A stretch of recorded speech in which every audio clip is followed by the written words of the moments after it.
ሰላም የዱካ ኒውስ ቤተሰቦች ሰላምታችን በያላችሁበት ይድረስ እያልን በዕለቱ የተሰሙ ዜናዎችን አርዕስቶቻቸውን በማስቀደም እንጀምራለን። በቤኒሻንጉል ጉሙዝ የሱዳን ጦር ገባ። ከድንበር አካባቢ የደረሰንን ሰበር መረጃ በቅድሚያ እንነግራችኋለን።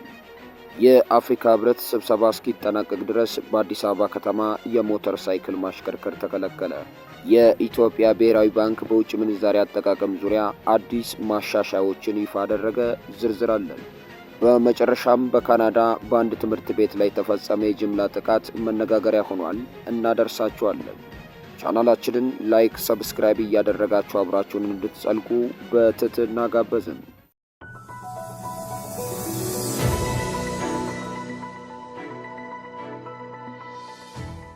በቤኒሻንጉል ጉሙዝ ክልል ውስጥ የሱዳን ፈጥኖ ደራሽ ኃይል ስልጠና ካምፕ መገንባቱ የሮይተርስ የምርመራ ዘገባ አሳየ።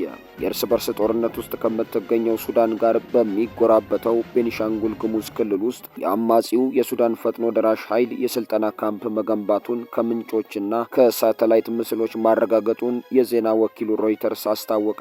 የተባበሩት አረብ ኤሚሬቶች ስልጠና ትሰጥበታለች በተባለው በዚህ ካምፕ ውስጥ የሚገኙ አብዛኞቹ ምልምሎች ኢትዮጵያዊ እንደሆኑ ምንጮች መናገራቸውንም የዜና ወኪሉ ዘግቧል። ሮይተርስ ማክሰኞ ዕለት ያወጣው የምርመራ ዘገባ ያጠናቀረው የኢትዮጵያ መንግስትና የዲፕሎማቲክ ምንጮችን በመጠቀም እንደሆነ ጠቅሷል። ከኢትዮጵያ የደህንነት ተቋምና ከዲፕሎማቲክ ማህበረሰቡ የተገኙ የመረጃ ልውውጦች እንዲሁም ካምፑን የሚያሳዩ የሳተላይት ምስሎችም በዘገባ ውስጥ ተካተዋል። ሮይተርስ ዘገባ እንደሚያመለክተው በ2015 ጀምሮ ከሱዳን ጦር ጋር እየተዋጋ ያለው የአማጺ ኃይል ስልጠና ይሰጥበታል የተባለው ካምፕ የሚገኘው በቤኒሻንጉል ጉሙዝ ክልል መንጌ በተባለ ስፍራ ላይ ነው። ካምፑ የሚገኝበት ስፍራ ኢትዮጵያ፣ ሱዳንና ደቡብ ሱዳንን የሚያዋስን እንደሆነ እንዲሁም ከድንበር ያለው ርቀት 32 ኪሎ ሜትር እንደሆነም በዘገባው ተጠቅሷል። የሮይተርስ ዘገባ አንድ ከፍተኛ የኢትዮጵያ መንግስት ባለስልጣንን ጨምሮ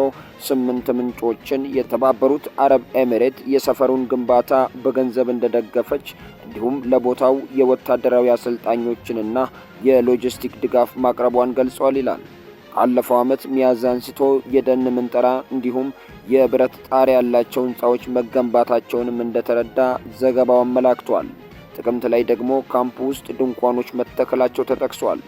ዳር ላይ የተነሱ የሳተላይት ምስሎች ላይ 640 ድንኳኖች መመልከቱን የጠቀሰው ሮይተርስ ካምፑ በአጠቃላይ 10,000 ተዋጊዎችን የመያዝ አቅም እንዳለው የሚያሳይ የዲፕሎማቲክ መልእክት ልውውጥ መመልከቱን ገልጿል።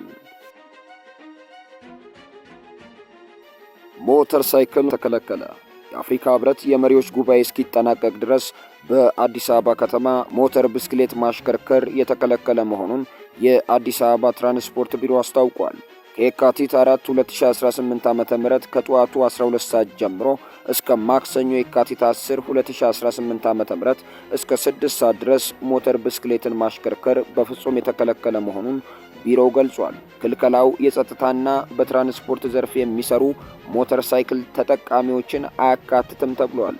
የሞተር ብስክሌት ባለንብረቶችም ሆኑ አሽከርካሪዎች እስከ ተሰጠው ቀን ድረስ በትዕግስት እንዲጠብቁ ይህንን መልእክት በሚተላለፉ አካላት ላይ ጥብቅ እርምጃ የሚወሰድ መሆኑን ቢሮ አሳስቧል።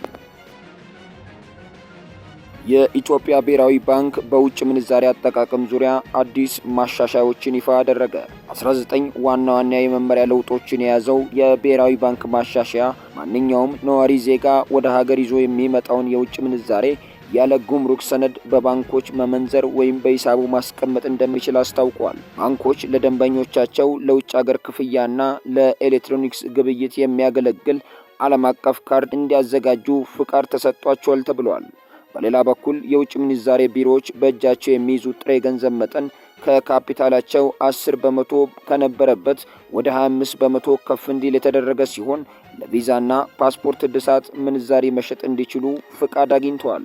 ከዚህ ጋር ተያይዞ ሌሎች ቁልፍ ማሻሻያዎች እየተካተቱ ሲሆን ኢትዮጵያውያን ዜጎች እስከ $3,000 በህጋዊ መንገድ በውጭ ሀገር ለሚገኝ ቤተሰብ መላክ ይችላሉ። የአገልግሎት ላኪዎች የሚያገኙትን የውጭ ምንዛሪ በመቶ ከሂሳባቸው ውስጥ ያለምንም የጊዜ ገደብ እንዲይዙ ፈቃድ ተሰጥቷቸዋል። ድርጅቶች መዋዕለ ንዋያቸውን ሁኔታ በኢትዮጵያ ብሔራዊ ባንክ እያስመረመሩ በሌላ ሀገር መዋዕለ ንዋያቸውን ፈሰስ ማድረግ እንዲችሉ ተፈቅዷል። ባንኮች ከካፒታላቸው ከ10 በመቶ ያልበለጠ ለግሉ ዘርፍ የውጭ ሀገር ብድር ዋስትና መስጠት ይችላሉ። የውጭ ቀጥተኛ ኢንቨስተሮች፣ ኤምባሲዎችና በሀገር ውስጥ የሚሰሩ ዓለም አቀፍ ተቋማት ያለ ኢትዮጵያ ብሔራዊ ባንክ ማረጋገጫ በባንኮች የውጭ ምንዛሪ ሂሳብ መክፈት ይችላሉ ተብሏል። Multiple people are dead and dozens are injured after a mass shooting at a high school in Tumbler Ridge, British Columbia on Tuesday.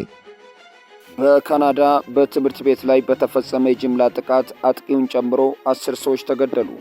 በምዕራብ ካናዳ ብሪቲሽ ኮሎምቢያ ግዛት ውስጥ በሚገኝ ትምህርት ቤትና መኖሪያ ቤት ላይ በተፈጸመ ጥቃት አጥቂውን ጨምሮ ሰዎች ሲገደሉ ቢያንስ 5 ሰዎች ቆስሏል ሲል የካናዳ ታሪክ ውስጥ በሀገሪቱ በጅምላ ከተፈጸሙ አስከፊ ጥቃቶች መካከል አንዱ ሆኖ ተመዝግቧል።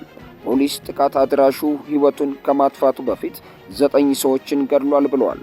በሁለተኛ ደረጃ ትምህርት ቤት ውስጥ 6 ተጎጂዎች ሞተው የተገኙ ሲሆን 7ኛው ወደ ሆስፒታል ሲሄድ ሕይወቱ አልፏል። የታጣቂው አስክሬን በትምህርት ቤት ውስጥ ተገኝቷል።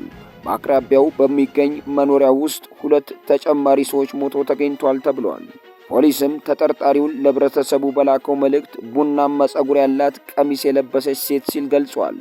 ጥቃቱን ተከትሎ ቢያንስ 2 ሌሎች ሰዎች ከባድና ለህይወት አስጊ የሆነ የአካል ጉዳት ደርሶባቸው ወደ ሆስፒታል መወሰዳቸውንና እስከ 25 የሚደርሱ ሰዎች ለህይወት አስጊ ባልሆኑ ጉዳቶች ሕክምና እየተደረገላቸው መሆኑን የካናዳ ጠቅላይ ሚኒስትር ማርክ ካርኒ በደረሰው የጥይት ጉዳት በጣም እንዳዘኑና ይህን አሰቃቂ አደጋ ለመጋፈጥ ከሁሉም የብሪቲሽ ኮሎምቢያውያን ጎን እንደሚቆም ተናግረዋል።